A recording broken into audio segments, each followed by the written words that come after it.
ഈ പലതരം തട്ടിപ്പുകൾ നടക്കുന്നുണ്ട്. ഈ വീഡിയോ കോളൊക്കെ വിളിച്ചുള്ള തട്ടിപ്പുകൾ നടക്കുന്നുണ്ട്. ഈ പോലീസ് യൂണിഫോമിൽ വീഡിയോ കോൾ വിളിച്ചൊരു തട്ടിപ്പ് നടക്കുന്നുണ്ടെന്നാണ് പറയുന്നത്.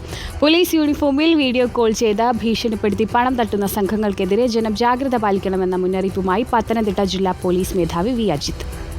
ഗുരുതരമായ കുറ്റകൃത്യത്തിൽ ഏർപ്പെട്ടുവെന്നും പണം നൽകിയാൽ കേസ് ഒഴിവാക്കാമെന്നും പറഞ്ഞ് വിശ്വസിപ്പിച്ചാണ് തട്ടിപ്പ്. 2 പേർക്ക് 15.5 ലക്ഷം രൂപ ഇത്തരം തട്ടിപ്പിലൂടെ നഷ്ടമായി.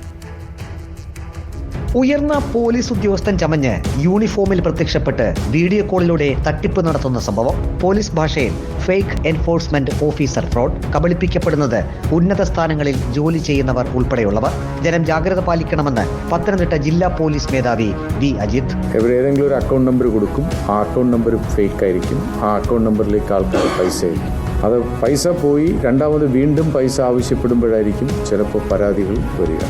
ഇത് വളരെ ഈസിയായിട്ട് ആൾക്കാർക്ക് ടാക്കിൾ ചെയ്യാം. ഇങ്ങനൊരു സംഭവം കിട്ടിയാൽ പരിചയത്തിലുള്ള പോലീസ് ഉദ്യോഗസ്ഥരെയോ നിയറസ്റ്റ് പോലീസ് സ്റ്റേഷനിലോ ഇതൊന്ന് വിളിച്ച് എൻക്വയറി നടത്തിയാൽ മതി. ഫേക്ക് എൻഫോഴ്സ്മെന്റ് ഓഫീസർ ഫ്രോഡിലൂടെ ജില്ലയിൽ 2 വനിതകൾക്ക് പണം നഷ്ടമായി. CBIയുടെ വ്യാജ ലെറ്റർ പാഡ് ഉപയോഗിച്ച് നടത്തിയ തട്ടിപ്പിൽ ഒരു സ്ത്രീക്ക് നഷ്ടമായത് 14.5 ലക്ഷത്തിലധികം രൂപ. മുംബൈ പോലീസ് FIR രജിസ്റ്റർ ചെയ്തതായി പറഞ്ഞ് ഭീഷണിപ്പെടുത്തി മറ്റൊരു സ്ത്രീയിൽ നിന്നും 1 ലക്ഷം രൂപ തട്ടിയെടുത്തു. സാമൂഹിക മാധ്യമങ്ങൾ ഉപയോഗിച്ച് നിക്ഷേപ കച്ചവട തട്ടിപ്പും വ്യാപകമാണ്. 25 കേസുകളിലായി പരാതിക്കാർക്ക് നഷ്ടപ്പെട്ടത് 8 കോടിയോളം രൂപയാണ്. അത് ഓരോ കേസിലും ഓരോ രീതിയാണ്. അയാളെ ലിങ്ക് ചെയ്തേക്കുന്നത് ഈ ഒറീസക്കാരായ 2 പേരാണ്.